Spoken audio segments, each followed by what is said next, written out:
Olha, nosso entrevistado hoje é o advogado Nilo Ferreira Pinto Júnior, especialista em direito eleitoral. A gente vai debater com ele as implicações eleitorais após o julgamento do ex-presidente Jair Bolsonaro, que já está inelegível por decisão do TSE. Mas as condenações, se a condenação for confirmada nos próximos votos dos ministros do Supremo Tribunal Federal, também vão ter consequências na seara eleitoral. A gente está aqui com o advogado Nilo Ferreira e bom dia, professor. Bom dia, Diógenes, bom dia, Duda, bom dia, caríssimo Pedro Neto. Bom dia. E bom dia a você, amigo ouvinte, que nos acompanha, né, todas as manhãs aqui no Jornal da Mix. Eu queria começar exatamente sobre essa questão da inelegibilidade de Bolsonaro. Ele está inelegível por uma decisão do TSE e pode haver também implicações agora do ponto de vista criminal. Isso. Vamos separar as coisas, né? Vamos separar as coisas. Primeiramente, o ex-presidente Jair Bolsonaro, ele tem duas ações, foi condenado em duas ações pelo Tribunal Superior Eleitoral. TSE. Pelo TSE, que o deixa inelegível. Ok. Esses dois processos, esses dois julgamentos do TSE estão no Supremo para ser julgado. Então, o que ocorre? De antemão, ele está inelegível. Poderá haver uma reversão? Poderá. Então, muito se comenta, mas depois, ontem, do voto do Fux, não sei o que, vai ter implicações no eleitoral? Não. Possivelmente não. Por quê? Por um simples motivo. Quando o processo sai do TSE, que chega no Supremo para ser arguído tentar uma reversão de inelegibilidade, ou melhor, buscar desconstituir aquela decisão por uma falha de constitucionalidade, esse voto do Fux não tem influência nenhuma, porque ele analisou fatos. Quando você chega no Supremo para reverter uma decisão de um outro tribunal superior, a matéria é eminentemente constitucional. Não são mais, digamos, revelados fatos, não se discute mais fatos. É vedado a discussão de fatos. Mas uma condenação nessa ação penal, né, a famosa ação penal da trama golpista, vai ter sim implicação. Caso ele não tivesse sido tornado inelegível pelo TSE, ele também teria que enfrentar uma inelegibilidade, né? Isso, vamos. Há no Congresso uma reformulação da lei da ficha limpa. E falta ainda, se não me engano, foi aprovada, aí falta a sanção do presidente Lula. Se eu não me engano, a pessoa que é condenada, tá certo, digamos, no eleitoral há uma inelegibilidade por 8 anos, que quiseram reduzir, deixa para 5, não, descaracterizaria, obviamente, a finalidade da lei da ficha limpa, né? A questão dos preceitos da moralidade e da vida pregressa do candidato. Então, a partir daí, a pessoa que for condenada terá que cumprir a pena. Após a pena, seria aplicado esta inelegibilidade. Obviamente, se você está preso no cumprimento de uma pena, você não poderá exercer nenhum cargo político. Isso é óbvio. Então, a partir daí, aplicar-se-á a inelegibilidade depois do cumprimento da pena. Então, digamos que Bolsonaro pegue aí uma pena, estamos falando em termos de hipótese, para que o amigo ouvinte se situe onde é que a gente está falando, meramente jurídico. Em caso de uma condenação de Bolsonaro, se ganhar 10 a 20 anos, retornando desta pena, cumprida esta pena criminal, ele ainda teria mais 8 anos para se cumprir. Ou seja, seria praticamente uma pá de cal na carreira política do ex-presidente. O processo não vai se encaminhando para uma absolvição aí dele nessa condenação, mas mesmo se ele fosse absolvido pelos crimes da tentativa de golpe, pela decisão do TSE, ele continuaria inelegível. Continuaria inelegível, até porque são duas coisas distintas. Ele é acusado por abolição do Estado de Direito, não é? Crimes eminentemente contra o Estado, contra a nação, e o outro não. No TSE, ele é acusado e já foi condenado, tá certo, por abuso do poder econômico, Os crimes aqui, eu tenho aqui a lista aqui. Tentativa de golpe de Estado, Sim, tentativa de abolição do Estado Democrático de Direito, organização criminosa, dano qualificado pela violência e grave ameaça, aquela confusão toda da turma, e por último, a deterioração de patrimônio tombado. Pronto, mesmo sendo absolvido, Duda, nesses processos, ele está inelegível por abuso do poder econômico, né? E tem um outro itemzinho também, que não me recordo no momento, mas um outro crime no eleitoral. Sim. Então são coisas separadas, ele já não estaria, digamos, apto a registrar sua candidatura para 2026. Mesmo que venha a ser absolvido, ele não tem como concorrer. Ele, aliás, vamos devagar, poderá concorrer, sim. O direito não é uma ciência exata. Nós trabalhamos com DVC, tá certo? Deverá concorrer? Possivelmente, não. Mas, entenda, eu estou falando por partes. Ele poderá reverter esses dois processos no Supremo? Poderá. Difícil, dificílimo. Né? Porque ele deverá ir para o plenário também, e acho pouco provável, diante das provas, das evidências, a questão da utilização da máquina estatal, o telefonema para segurar os ônibus, não sei mais o que, etc. Dinheiro para caminhoneiros, etc, etc. Isso sim caracteriza, é muito forte. E esses fatos já julgados não são mais rediscutidos no Supremo. Me refiro às ações eleitorais.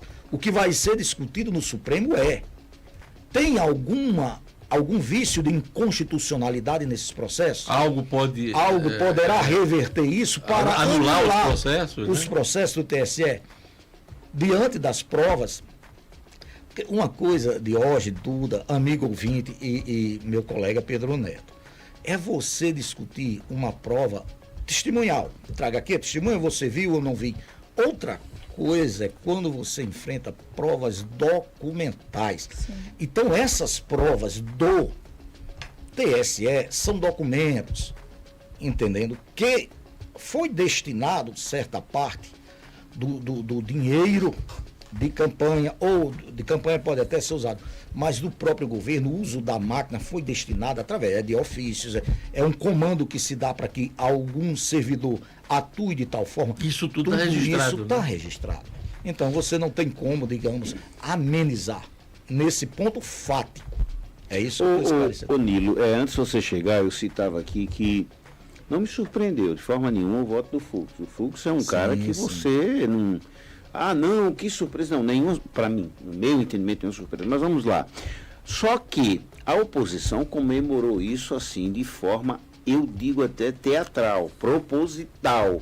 Por quê? Porque eles talvez até contassem, mas esperavam que isso viesse. Foi além da expectativa. Foi além da expectativa. Muito além. E aí vem aquela história.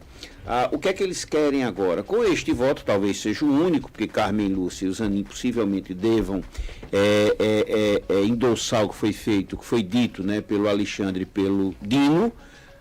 Eles comemoraram porque, segundo eles podem recorrer a outras cortes internacionais. Isso é possível? E se for possível, você vê alguma chance, alguma possibilidade de mudar alguma coisa? Acho difícil, digamos, de forma instantânea. Por um momento, não. Né? Pode ser que lá na frente, até uma possível revisão criminal, o Supremo com a nova composição. Na Lava Jato, né? Você mudou o governo, mudou o cenário político, e você teve uma revisão de muita coisa que foi decidida, inclusive, por todas as cortes, em todas as instâncias, na questão da Lava Jato, inclusive a própria condenação do Lula, né? Deixa eu falar aqui exclusivamente, porque eu estou para o amigo ouvinte, tá? Você que está nos ouvindo, está nos assistindo pelo YouTube. Eu estou diante de 2 juristas aqui. Inclusive, um foi meu aluno. Aí veja como agiu o voto do Fux. Trazendo um pouco, Pedro. Eu acabei de dizer aqui em off. Fux dá uma aula brilhante de como se fazer uma defesa. Ele dá uma aula exclusivamente para os caríssimos advogados de defesa desse chamado Núcleo 1. Ele dá uma aula para os caras. Os caras, eu nem esperava. Isso. Gente, os fatos, Fux, ele tem uma técnica brilhante. né? Ele remenda as coisas, faz uma coxa de retalho, ele cita 3, 4, 5 doutrinadores que, se você olhar na essência, são doutrinadores que se batem, entendeu? Mas ele pega um trecho exclusivo de um, remenda com o do outro mais aqui na frente e cola. Ah, porque o que é?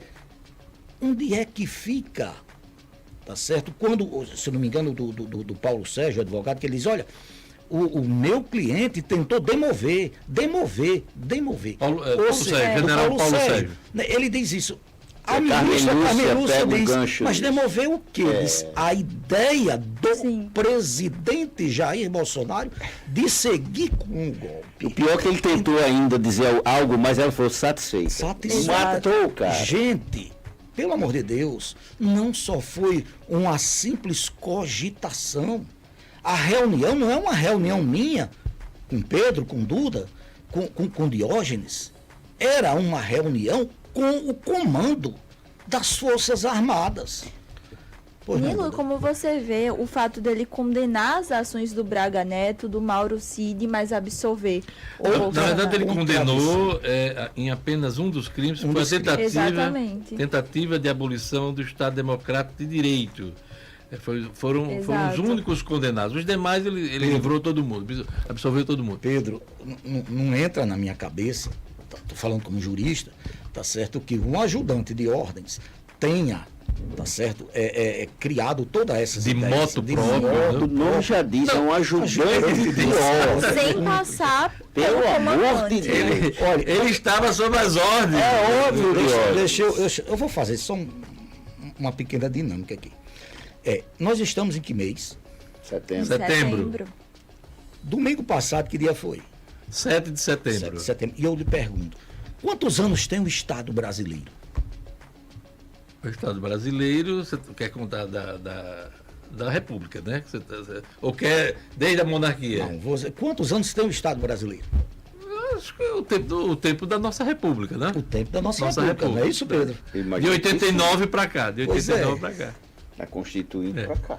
No Estado brasileiro, os senhores têm 37 anos só.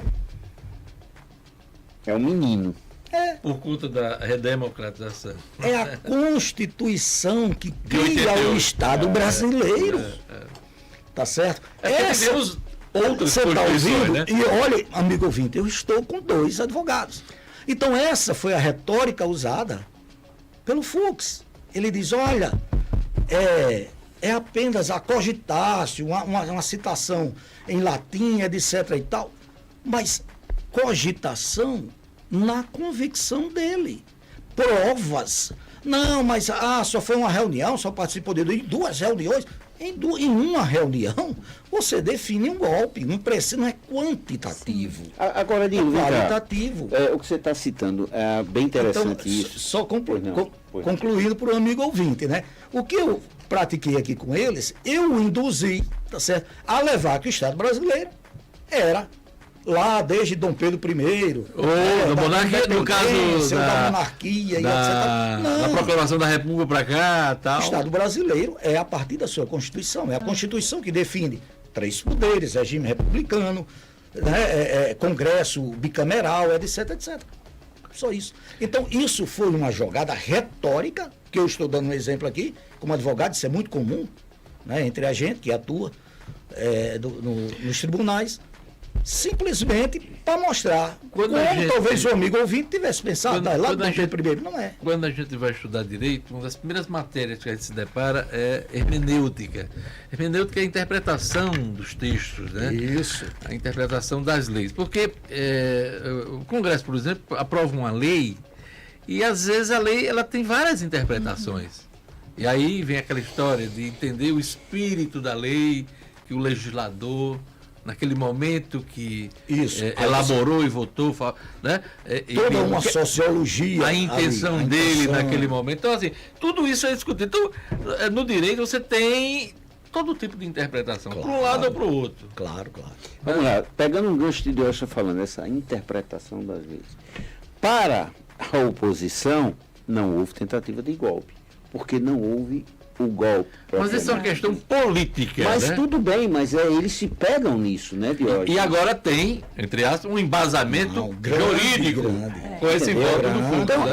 é essa justamente a minha pergunta. Necessariamente teria que haver um golpe para poder se concretizar o golpe? Não. Óbvio que não. Aliás, se tivesse tido golpe, não teria julgamento. Exatamente, não haveria julgamento. Estaria vivendo outra Só que os realidade. caras vendem isso, né? A oposição Narrativa vende. política, Olha, né? Essa narrativa política. Só para você ter. Inclusive, eu vinha ouvindo, aí Pedro fez uma citação. O Marcos Duval. Né? Fui eu que Marcos citei Duval. aqui. O nosso Gente, ouvinte aqui falou olha, aqui. olha, Pedro. O nosso ouvinte Olha aqui, falou aqui. Diógenes, olha aqui, Duda. Você, amigo ouvinte, eu nunca vi um pessoal tão excelente para brigar, para guerrear, do que o pessoal da esquerda na oposição. Agora, nunca vi um povo tão ingênuo como Na o situação. pessoal não vou nem dizer na situação, da esquerda com relação a mídias sociais. Gente, Marcos Duval, instrutor, deu instruções ao Fux. Pegue aí a história do Marcos Duval. Ele é militar, ele dá instrução militar. É verdade. É Qual verdade. capacidade jurídica, Conhecimento conhecimento jurídico que Zero. tem Marcos Duval. Aí ele solta um negócio daquele, por quê? Vai ser hoje, ninguém vai falar outra coisa a não ser de Marcos Duval. Ele ganha uma mídia. É verdade. Quem propaga essa mídia? A esquerda. Não, porque Marcos Duval, isso aqui. Não houve isso, gente. Pelo amor de Deus. A Marcos Duval. gente já está caminhando aqui para o fim do nosso tempo, né, da nossa entrevista. Eu queria saber do professor Nilo qual a sua expectativa para os votos de hoje e aí mais. Ontem o Fux não pediu para ser interrompido. Ele leu 11 horas de relatório lá do voto dele, e uma sessão longa de quase 13 horas, terminou quase perto das 11 horas da noite, e pediu para não ser interrompido, mas eu tenho quase certeza que tanto o Alexandre Moraes como o Flávio Dino gostariam de ter, enfim, Sim. aquela contra-argumentada ali, né? Então, Isso. eu queria saber a sua expectativa hoje para os votos de Carmen Lúcia e Cristiano Zanin, e também alguma resposta da parte dos ministros Alexandre Moraes e Flávio Dino. E só pegando o gancho de hoje, perguntou se o voto de ontem do Fux, da forma que ele foi dado, se você imagina que pode mudar alguma coisa nos votos de hoje da Carmen Lúcia e também do Zanin. Pouco provável. Vamos por parte. Primeiro, o julgamento é altamente complexo, tá certo? São 8 denunciados em 5 crimes. E o primeiro núcleo Tá certo. dessa trama toda, né? Isso. Então, só aí vão 40 julgamentos. Cada um é individualizado. Então, veja, é muito comum, para quem, falando agora até por experiência própria, quem tem que trazer o voto mais substancial, mais detalhado? O relator. À medida em que eu vou divergir, eu tenho que trazer um mais detalhado ainda. Por isso que a sessão foi longa, foi muito comprida, realmente. Tá? Por quê? Porque como ele está divergindo, ele tem que mostrar ponto a ponto, defesa por defesa, crime a crime, réu por réu, tá certo? O seu entendimento que vai divergir. A discordância jurídica daquilo. Então, em 40 julgamentos, obviamente isso vai ficar grande. Ele pede para não ser interrompido. Isso aí também é outra técnica para quem atua Boa parte, né? em tribunais. É muito comum, né? Quando eu fui Você foi juiz eleitoral? no TRE daqui, então a primeira coisa que eu fazia era um estudo mais ou menos de quem é que está do meu lado. Tá certo? Tinha deles que se você interrompesse, ele perdia o fio da meada. Tinha deles que você levantasse uma outra questão de ordem, também se perdia. Sim. Outros que tinha que ir até o final. Outros que você, para poder convencer ele do contrário, você tinha que ir arrodeando, até você chegar no ponto. Então isso, para quem está no colegiado, ele tem que entender toda essa dinâmica psicológica da turma. O que Fux disse? Olha, no meu, ninguém fala. Eu vou até o final. Beleza. Ele já sabia o que ia dizer. Ele já sabia que qualquer questionamento sobre um dos pontos dele, talvez lutasse por água abaixo também, tudo que ele falou. Desmontasse toda a estratégia dele, né? Perfeito, Nilo, seu raciocínio. A minha expectativa, Carmen Lúcia vai fazer uma belíssima peça de crochê. E de contraponto ao... De crochê. Calma. Não espere que ela vai usar as agulhas somente com o fio. Ela vai dar mais muitas futucadas com essas agulhas no Fux. Isso aí, não tenho a menor dúvida. Zanin, agora eu espero que, para alguns, eu acho que o Dino foi nevrálgico, foi no ponto. Disse, olha, tem alguns aí também que você vai ter que amenizar. Não acredito na dosimetria, que é o tamanho das penas, essa né? modulação das penas. Tá certo? Então eu acredito que deve dar uma baixada. Acho até que, se não ficar com o perdão, o menino lá, o Cid, tá certo? Ele pegará a pena mínima. Eu acho que até porque o próprio, olha que contradição do Fux. Ele vai ter os benefícios do acordo, né? Fux homologa a delação e ao mesmo tempo condena o cara. Só para finalizar. Não, termina rapidinho. Bem rapidinho mesmo, Nilo. Necessariamente, Carmen Lúcia dizendo que condena, o Zanin tem que votar também, ou ele pode Não, votar? tem que votar. Tem que votar. Tem que votar, né? A turma ele Ok. tem que votar. Ele tem que votar e rapidinho, expectativa de Alexandre e Flávio Dino. Eles respondem hoje muita coisa que o Alguns pontos eles não vão deixar passar batido. Até Com porque certeza. Foi direto em cima deles, né? Vai. É isso aí. Eu queria agradecer a presença do advogado Nilo Ferreira Pinto Muito Júnior, bom. especialista em direito eleitoral, um papo aqui para a gente entender porque às vezes é complicado a gente entender o mundo jurídico, mesmo para quem acompanha isso de perto, para quem estudou também, essas nuances são importantes. Professor Nilo, muito obrigado mais uma vez. Eu que agradeço, sou ouvinte aqui de carteirinha. Muitas vezes eu não entro em contato no momento que eu venho no carro. Aí eu não tenho. É bom. Às vezes é Davi, eu digo, Davi, pega aí, manda tal mensagem. Diz pro Pedro lá da Mortadela. É isso aí, temos todos um belo dia. Vocês vão ficar com quem agora, Duda Medeiros? Daniel Lima com a programação musical da Mix, e não só isso, viu? Muito serviço de